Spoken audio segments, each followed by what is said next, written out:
JCTV, mga ma'am at sir. So for today's video, may gusto akong i-share sa inyo, no? Na isang video ni Brother Eli about sa pakikipagrelasyon. So sa panahon ngayon kasi, ang dami ng mga relasyon dyan, kaliwat kanan. So ito yung sinasabi ng Biblia, no? Kung okay ba na makipagrelasyon ka sa hindi mo kapananampalataya or labag ba yun sa aral ng Diyos, no? So dapat ang pag nakikipagrelasyon ka ay dapat lang sa kaparehas mo ng religion or kapananampalataya mo. So ano ba yung sinasabi dito? So tara, panoorin natin na si Brother Eli about sa video na to. Tara!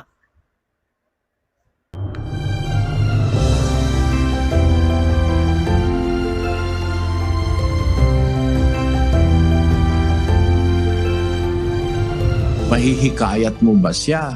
Sa magandang pakikisama mo, madadala mo ba siya sa Diyos? Kung ang sagot ng puso mo'y oo, Ayun! Panoorin natin to, maganda to.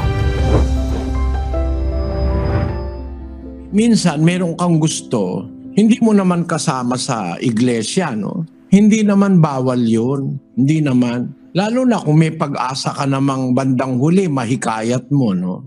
Kasi yun sinasabi ni Apostol Pablo doon sa unang Korinto, Kapitulo 7, versikulo 13.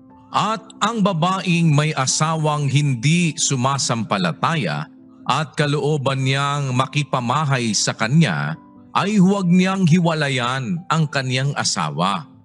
Meron pala sa unang iglesia na babae, kaanib, sumasampalataya. Pero yung kanyang asawa, yung lalaki, hindi sumasampalataya. Hindi bawal kasi paano pinayagan yan? Ang babaeng may asawang hindi sumasampalataya at kalooban ng hindi sumasampalatayang makipamahay sa kanya, kung ikaw yung babae, huwag mong hihiwalayan yung iyong asawa. Kasi gusto namang makisama ng lalaki kahit hindi mo kapananampalataya. Meron lang tagubili ng mga apostol. Bawa, nagkaasawa ka, babae o lalaki. Ikaw ang lalaki, ang mapapangasawa mo, babaeng hindi sumasampalataya. O kaya yung babae ang mapapangasawa, lalaking hindi sumasampalataya. Ang tagubilin lang ng apostol ganito, sa unang Pedro 3, versikulo 1, ganito nakasulat.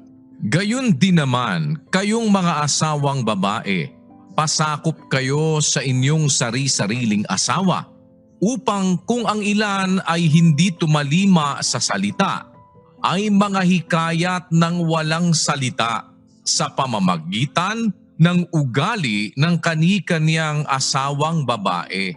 Yan ang utos sa mga babae sa iglesia.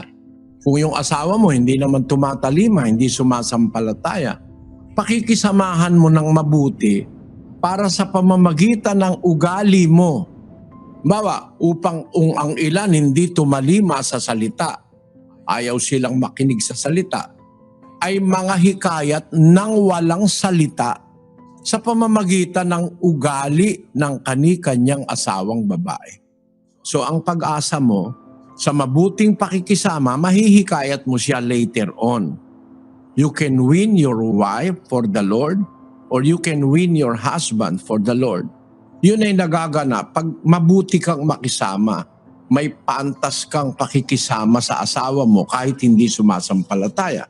Gaya nung sinasabi sa talata, pagiging pantas yung makahikayat ka. He that winneth souls. Basahin natin sa Tagalog.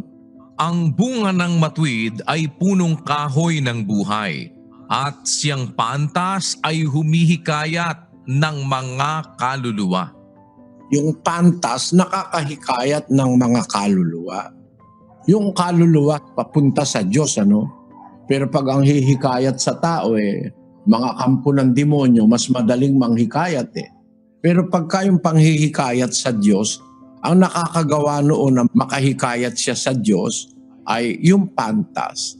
Kaya merong provision, kapatid, sa Biblia.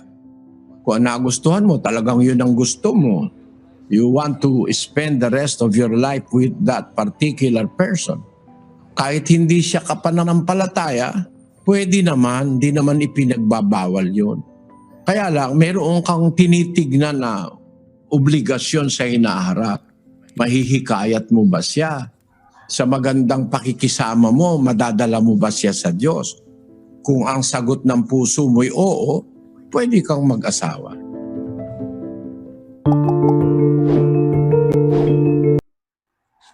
So yun, napakaganda no, no? Napakinggan natin. Pwede naman pala, no?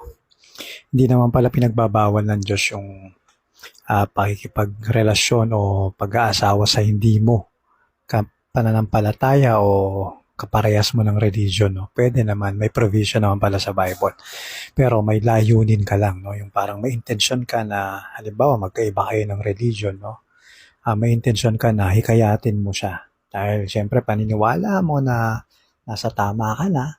So yung intention mo mabuti, no? Na mapunta siya sa Diyos, mahikayat mo siya, 'di ba? So napakagandang aral no, no mga kaibigan. So yun, muli nating napakinggan ang isa na namang napakagandang mensahe tungkol sa Biblia ni Brad Eli, no? So, kita-kits na lang muli sa next video mga kaibigan at hanggang dito na lang at please like and share para na rin makatulong sa iba. So, bye for now and see you on my next video.